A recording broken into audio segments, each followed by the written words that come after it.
Você acompanha a Fórmula 1 e sente que algo sempre fica de fora da análise oficial?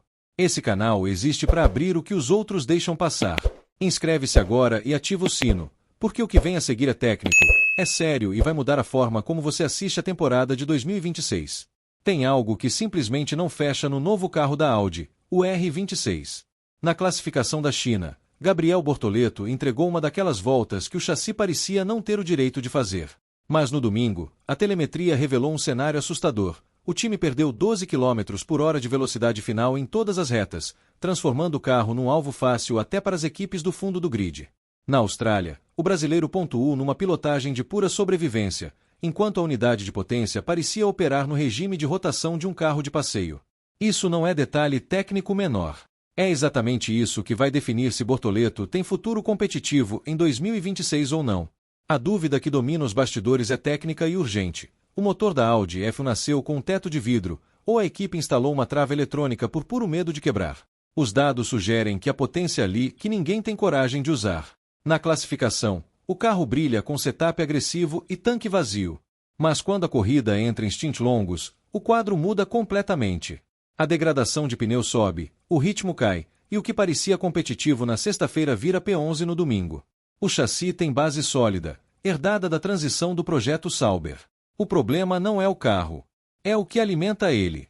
A leitura dos bastidores, confirmada por apuração do motorsport.com, aponta para uma Audi que parece priorizar a integridade do projeto acima da performance em pista.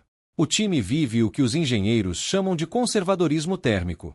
Enquanto Mercedes e Ferrari operam no limite do MGUK, extraindo cada um dos 350 kW permitidos pelo regulamento, a montadora alemã adotou uma janela de operação que parece um modo de segurança permanente. Há um receio evidente de ver essa nova geração de motores sofrer um colapso catastrófico diante das câmeras. O problema é que, na Fórmula 1, a linha entre prudência e irrelevância é quase invisível. Os dados indicam que o R26 não entrega o deploy total nas saídas de curva, o que elimina qualquer tentativa real de defesa ou ataque. Ver uma gigante desse porte economizando energia de forma tão exposta levanta dúvidas sérias sobre a maturidade desse ciclo do motor para a F1 2026. Nico Hülkenberg foi cirúrgico ao analisar o momento. Segundo ele, a equipe precisa entender melhor como o pacote se comporta termicamente para só então liberar performance com segurança. No bom português de quem entende de Fórmula 1, o potencial existe, mas os engenheiros estão com o dedo trêmulo no botão de ligar. Estão tratando um V6 turbo de bilhões como se fosse uma peça de porcelana. Mercedes usa modo de ataque específico para BURS nas zonas de DRS, extraindo o máximo dos 350 kW permitidos. Ferrari entra com modo overtake em zonas críticas. A Audi não chega perto disso. O deploy é mais curto, a recuperação mais lenta, e o resultado aparece na telemetria como uma perda constante de tempo por volta, não só nas retas, mas nas saídas de curva, onde o componente elétrico define se você acompanha o ritmo ou deixa o rival escapar. Para ser justo, há uma lógica no que a Audi está fazendo. Um abandono mecânico na volta 3 em Suzuka seria um desastre de imagem para uma montadora que acabou de entrar na Fórmula 1. Mas imagine um maratonista de elite correndo com freio de mão puxado só para garantir que o batimento cardíaco não suba demais. É esse o cenário que trava o domingo da Audi F1. Na prática, isso se traduz em 3 decisões técnicas que explicam tudo. A primeira é o foco absoluto em completar quilometragem nesta temporada. Uma meta compreensível para uma estreante, mas que cobra um preço altíssimo na tabela de tempos. E o pior, quanto mais a equipe protege o motor, menos aprende sobre ele. A segunda é o desafio do software de gerenciamento de bateria sob o novo regulamento técnico. O sistema parece programado para entrar em modo de proteção ao menor sinal de calor, cortando o MGUK muito antes do necessário.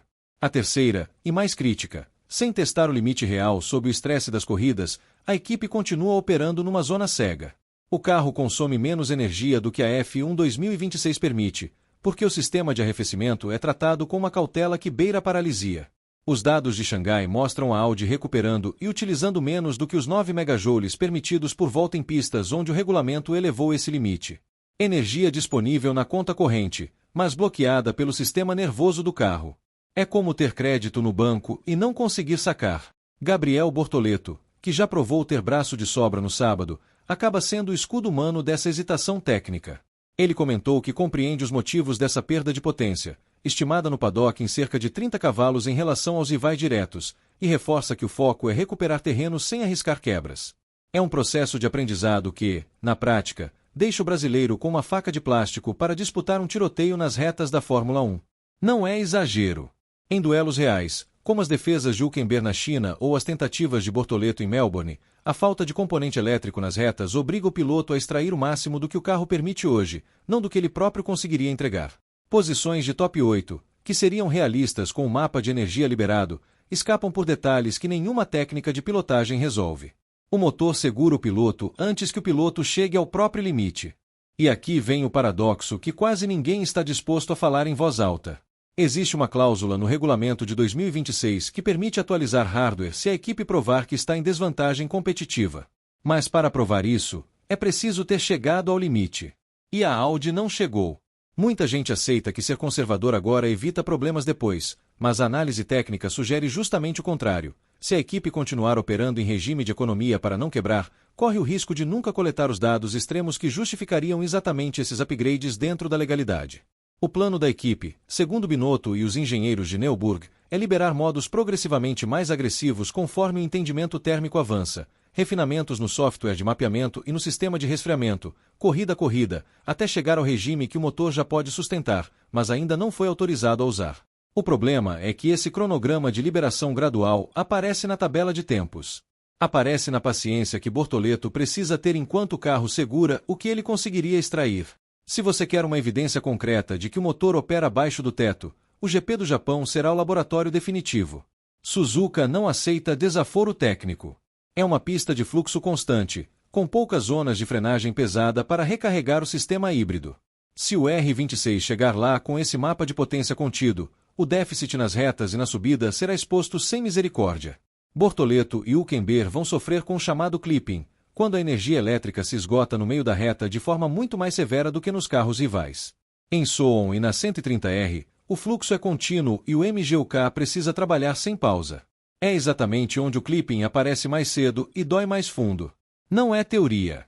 É o tipo de limitação que você enxerga na telemetria como uma linha plana onde deveria haver um pico. A equipe mantém o discurso de evolução gradual, mas o relógio não para nessa nova era. Sem peças novas no curto prazo, a única variável que sobra é a coragem de abrir o cadeado eletrônico. O corpo técnico de Nürburgring enfrenta um dilema esportivo brutal: ou soltam um mapa de energia e assumem o risco de uma falha mecânica, ou aceitam figurar como coadjuvantes de luxo numa temporada que já começou a correr. O GP do Japão vai definir se o projeto tem um caminho real de evolução ou se há um erro estrutural mais profundo escondido sob o conservadorismo. A leitura honesta é que a equipe trouxe para a pista um projeto cercado de protecionismo. Parece tão obcecada em evitar o impacto negativo de uma quebra que acabou aceitando o impacto negativo de ser irrelevante. A montadora não trouxe um motor de corrida. Trouxe um motor de sobrevivência com 4 rodas e logotipo premium no nariz. Gabriel Bortoleto está cumprindo o papel dele com maestria. Mas nenhum talento no mundo compensa um motor que se recusa a entregar tudo o que carrega no tanque. E agora a pergunta fica para você: o que é mais aceitável para um projeto desse tamanho? Arriscar o motor em busca de performance, mesmo que isso custe alguns abandonos, ou manter a postura conservadora e garantir que o carro termine as corridas, mas sempre fora da briga real? Agressividade necessária ou cautela alemã que não sai do lugar? Comenta aqui embaixo. E se você quer continuar acompanhando essa temporada com análise técnica de verdade, inscreve-se no canal, ativa o sino e não perde o próximo capítulo. Esse campeonato ainda tem muita história para contar.